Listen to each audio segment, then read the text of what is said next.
Hey everybody, welcome back to I Know a Guy. If you're new here, my name's Anthony. I am a business profit advocate. On this show, we interview entrepreneurs, business owners, professionals, and just people doing cool things. For example, today we're meeting with Geoff Ladell, the owner of Max Level Coaching. His mission is to help small business owners overcome their cash flow problems, maximizing their profitability and growth, and giving them the life that they've dreamed of when they first started their business. So, how are you doing today, Geoff?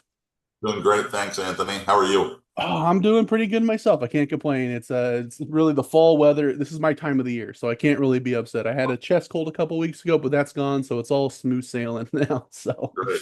yeah, where are you calling in from? So I'm in Michigan. I'm in Grand Blanc, Michigan, so just north of Detroit. Okay. Are you from the area originally? You recently moved there? You lifer? So originally, I'm actually from Toronto, Canada, and lived in Minneapolis for 20 years. Relocated back to Michigan 2 years ago. Okay. How do you like Michigan?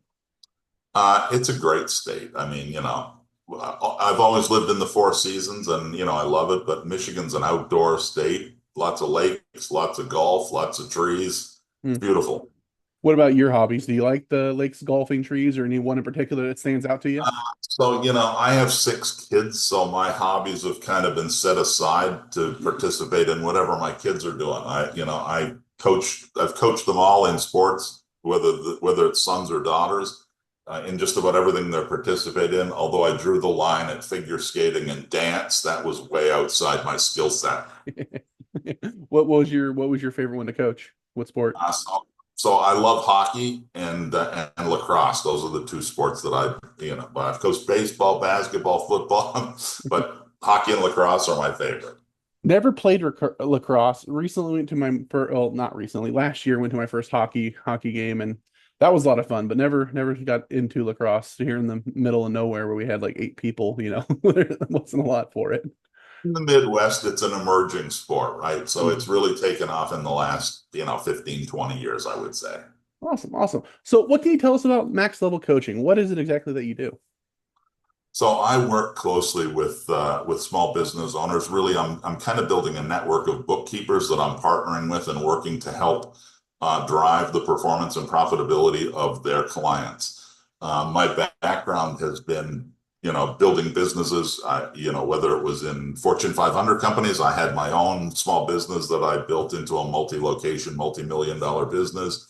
I've helped a construction company massively grow. So I would say my most of my experience has been more in the trades and the construction service type businesses, but the principles apply well beyond that too. Okay.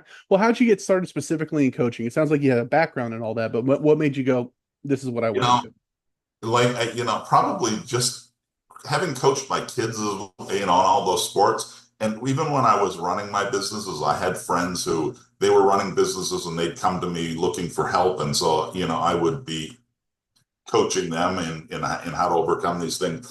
I really just love helping people. I love business. I love learning about business. I love problem solving. I'm an engineer by education, so digging into what's going on, what's kind of created the roadblock for success, and figuring out how to break it down or get around it or over it or whatever we have to do to get to the other side. That just lights my fire. So as the opportunity came, I said, you know what, I'm just going to commit myself to this full time formally, and I'm going to hang my shingle out and as a coach.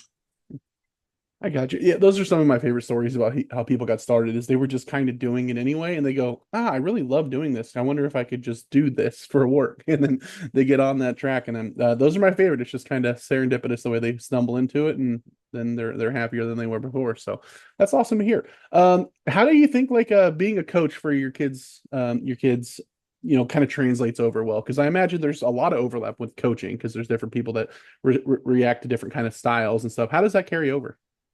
Yeah, for sure.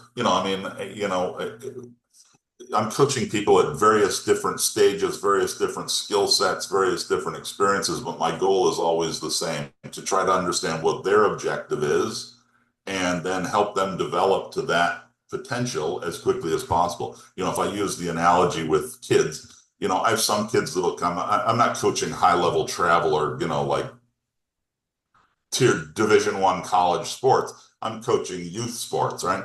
And some kids are coming out just because they want to have fun. They want to hang out with other kids. And there's other kids that are coming out and one day they want to play D1 or maybe they even think they could be professional athletes.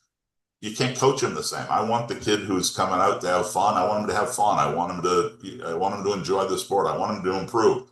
But the kid that wants to be a D1, that kid wants everything I can give him all the time, right? He wants me to push him. He wants me to drive him. And so I have to kind of treat them differently.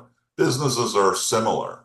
Everybody's not coming from the same place. Everybody doesn't have the same objective that they want to be, grow to an Amazon or $1 billion company. Some just want to have a nice lifestyle company that makes them a good income they can pass on to their kids or sell one day. Other people want to rule the world. So, I want to be able to relate to their needs and objectives and help them accomplish what they're set out to do. Yeah, that's a good point. Yeah, definitely, you couldn't be an Uber driver if you started taking everybody to the same place, no matter where they wanted to go. So, so okay, awesome. Well, so what's your favorite thing about what you're doing? Uh, the thing I enjoy most is just learning the different businesses that people have. I mean, there's businesses out there that you wouldn't even think of that, really that somebody does that and there's a need for it. And it's pretty cool. Yeah. I love meeting new people, hearing their stories and understanding their businesses. That is fun. Just having conversation with people and going, I didn't even know this was you don't know what you don't know. So you kind of see some people's takes on things or the way that they're approaching it. That might be a common career, but they're doing it in a different way. And it's really, really interesting because, people are neat. So that's awesome. So what is something that like a hard learned lesson that if somebody else wanted to get into coaching and kind of be where you are, what would be the advice, maybe a hurdle that you had to get over that you could kind of warn somebody about? Uh, yeah, I don't know if there was a hurdle, but I would say that you need to have the right mindset, right? If your mindset is, I want to make 20 grand a month or 50 grand a month or whatever, if your mindset is around you making money, you probably need to change that because your mindset really needs to be about maximizing how much help you can provide the other person and trust that you're going to be rewarded for the value that you bring them. It's not about you, it's about the person that you're coaching or the business that you're coaching. That's a common thing that people start to notice. This is about serving first, knowing Yeah. that it's going to come back around. I've said this probably in like every one of these I've ever done, where it's human nature. It's kind of the law that we have to follow is help enough people get what they want, you'll get what you want, or reaping what you sow, karma, however you want to label it. Go out first to help people, and then it's going to kind of work itself out. It's weird the way it works, but once you see it, you can't unsee it. But Yeah. yeah, no, anyway, so what's a through line with all of your clients that might be a commonality that if somebody has this, you're able to help them out would be a good introduction for you. If anybody feels stuck, you're stuck because your cash flow's tight, you're stuck because you can't seem to grow past where you are, you're stuck, you just can't seem to get to the next goal or the next milestone that you've set for them, I can help you for sure. Everybody reaches that point. You bump up against the ceiling for whatever reason, and we need help to get to that next level. Okay. What about power partners? You mentioned bookkeepers. You're building a network of that. What are other professions or other people out there that you might be able to synergize well with? Yeah, virtual assistants are great. Accountants, bookkeepers, I mentioned.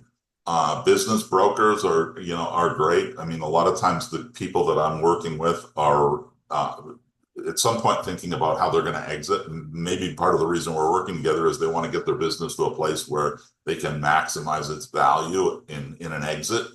And so, business brokers on the other side of the coin, I think there's lots of business brokers that have business owners come to them and say, hey, I'd like to sell my business. And they might look at the business and say, yeah, I mean, I can't sell it. It's not in a condition where it's really going to be attractive to a buyer, or you're not going to get what you want for it. And I may be able to help that business owner then bring it to a place where the broker could now say, hey, it fits the criteria. We can go and take this to market. Okay. So all the small business owners out there that are listening, what's the number one mistake most small business owners are making? Yeah, I would say the biggest mistake I run into is their focus is way too much on the revenue line of their business. Everybody wants to talk about how big my business is in terms of sales. I'm $1 million, I'm $2 million, I'm $5 million, I'm $10 million, whatever it is. But there's not enough attention on the profit line of the business. And so one of the first things that I do as I start working with people is to take them where their revenue is now and really optimize the profit line of their business. Because once you do that, every dollar of growth, that gross profit drops to the bottom line. And so now when you grow, your profitability just grows exponentially. Okay. Yeah, that is important. So not to go too far into the weeds here, but like if you're coaching a business and let's say they have the mindset that, I'm going to be a D1 athlete, I want to take over the world. Once you get that profit figured out and they're doing well, what's the next step once they maximize their profit? How do you get their revenue up? Yeah, the next thing I try to take them through is to change their mindset a little bit and say, if you really want to grow your revenue, I boil it down to maybe it's a tagline, maybe it's oversimplified, but I say stop selling and let your customers buy, right? I mean, so often we're focused on creating a sales process that we follow, but if you create a sales process, it's all about you. It's all about your goals. It's all about accomplishing what you want. If you turn that around and say, let's create a buying process, now you're putting the customer at the front of the discussion and putting his needs first.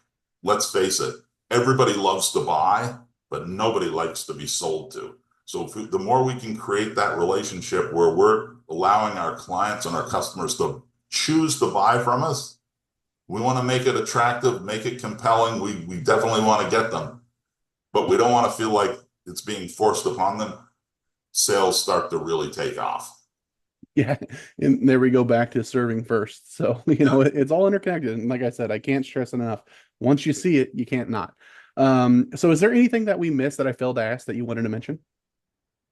Uh, no, I mean, I've really appreciated the opportunity to talk here. I mean, I love working with people. Probably, most of my experience falls into those trades. Roofers, remodelers, HVAC, plumbing, painters, deck builders, garage floor coating people, companies like that. Because it relates to a lot of my previous experience. But I've worked with manufacturing people. I've worked with the professional services. You know, I'm just excited to help. Awesome. Well, how can people get a hold of you if they want your help or they want to have a conversation? Yeah, so website is probably the best place to start. maxlevelcoaching.com. My email address is Geoff, it's spelled Geoff at maxlevelcoaching.com. Those would probably be the two best places to start. Perfect. And I'll get those from you and I'll put them in the description so people don't have to hunt for them or try and make sure they spelled it right because that's what I do for a living. I get names wrong and I misspell everything. So Oh, and I'll be connect on LinkedIn. yeah, I'll be sure to grab that from you too so we can all find it and have more conversations with you. But perfect. I really appreciate you coming on, Geoff. I appreciate you taking your time. If you guys are considering having a conversation with him, please reach out to him. I've spoken with him before. It's the exact same as it was, meeting one-on-one. So absolutely reach out to him. He's not going to bite. If you are a little bit more shy and you want an introduction, feel free to ask me. If you prefer a three-way introduction, I'll be happy to do that for you as well.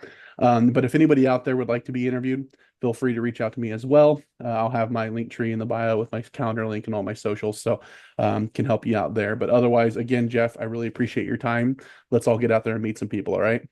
Thanks, Anthony. Have a great day. My pleasure. Bye now.